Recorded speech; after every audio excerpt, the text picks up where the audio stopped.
war necessary for economic growth? The idea that war moves the economy is often attributed to a concept called war economy. This concept argues that during periods of armed conflict and military production, spending increased significantly, which in turn boosts a country's economy. This view is based on the premise that war creates demand for weapons, military equipment, and supplies, generating jobs and stimulating related industrial sectors. However, it is essential to note that this view is controversial and has significant critiques. While it is true that war can lead to a temporary increase in government spending and economic activity in specific sectors, there are also many adverse effects associated with conflict. War causes human loss, destruction of infrastructure, displacement of populations, and long-term socio-economic consequences. As examples of this can be seen in the war in Syria, Afghanistan, and Ukraine. Moreover, the idea that war benefits the economy is disputed by many economists who argue that allocating resources to war can harm other essential sectors, such as health, education, and civil infrastructure. They say investment in peaceful and productive areas brings more economic and social benefits in the long run. Did you know that every time a major construction project is announced worldwide, archaeologists rush to follow the excavations, hoping to find traces of ancient life? It is like that in the war because companies start to seek their role when the conflict is made official, thinking of high profits.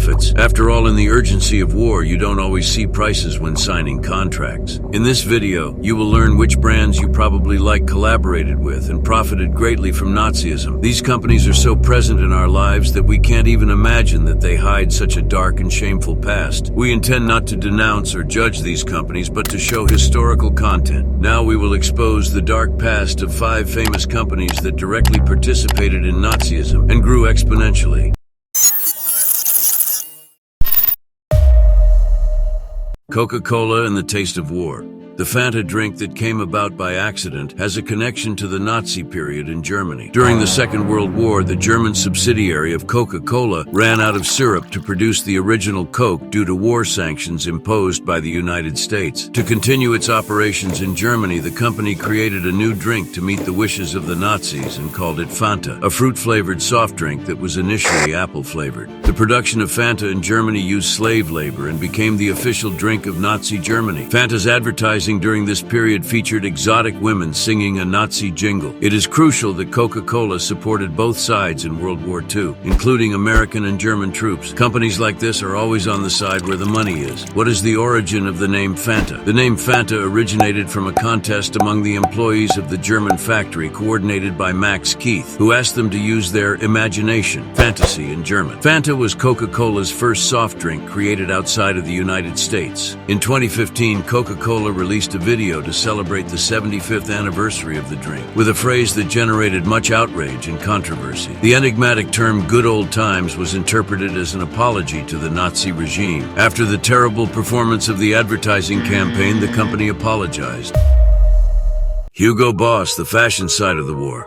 In the 1930s, Hugo Boss began producing Nazi uniforms. The company's founder, Hugo Boss, joined the Nazi Party and won a contract to manufacture uniforms for the Hitler Youth and the SS. This contract was highly beneficial for the company, signed just 8 years after its founding, and helped take the brand to a new level. The manufacturing of Nazi uniforms was so successful that Hugo Boss needed to bring in slave laborers from Poland and France to help with production. The company had over 140 slaves in its factory, and almost all of them were women. A camp to accommodate the female prisoners was built next to the factory. These women, even though they were forced to work for a successful company, were not provided with adequate food and hygiene. Before the war ended in 1944, the company tried to improve the food in the mini concentration camp it had built. In 1999, Holocaust survivors started a lawsuit against Hugo Boss for using slave labor. The company had to apologize publicly, and this was not the only time, because after the publication of a book stating that the founder of the company was loyal to Nazism, they had to apologize again, and they keep apologizing.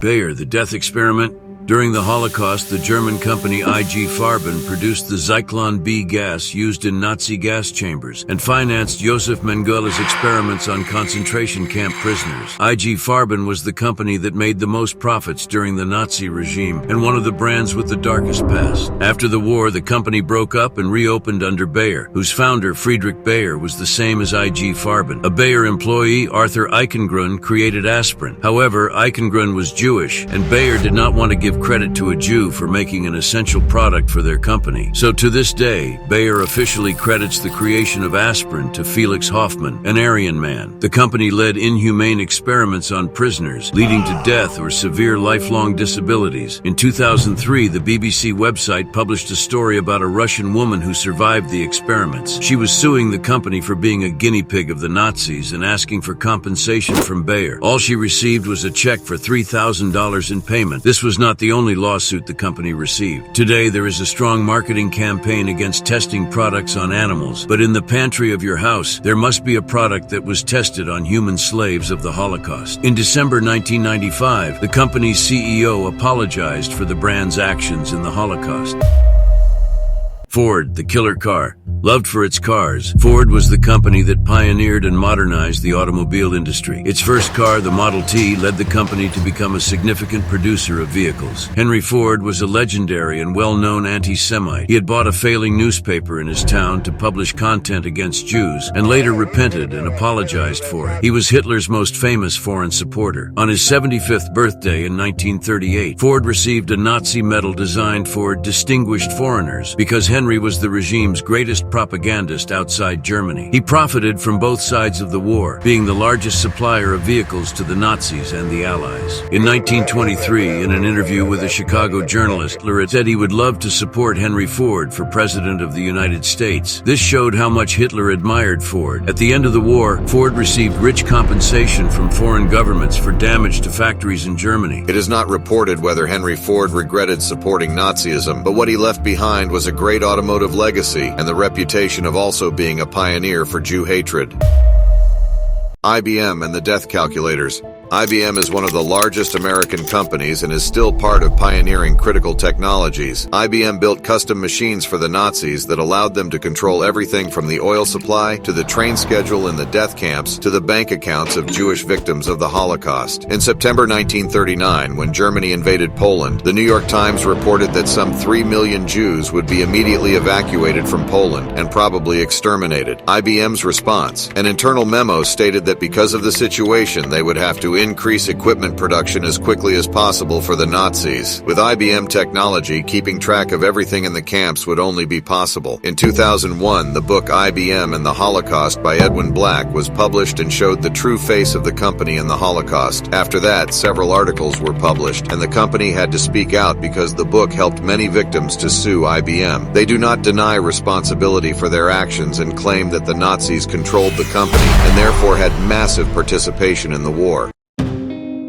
The story of the companies that collaborated with Nazism serves as a grim reminder of the role that the private sector can play in facilitating mass atrocities. While these companies benefited from the war and the Holocaust, the truth is that they violated fundamental principles of ethics and corporate social responsibility. It is essential to remember these actions, to learn from them, and ensure they never happen again. Businesses can shape the world. They must use that power to do good, not perpetuate injustice and oppression.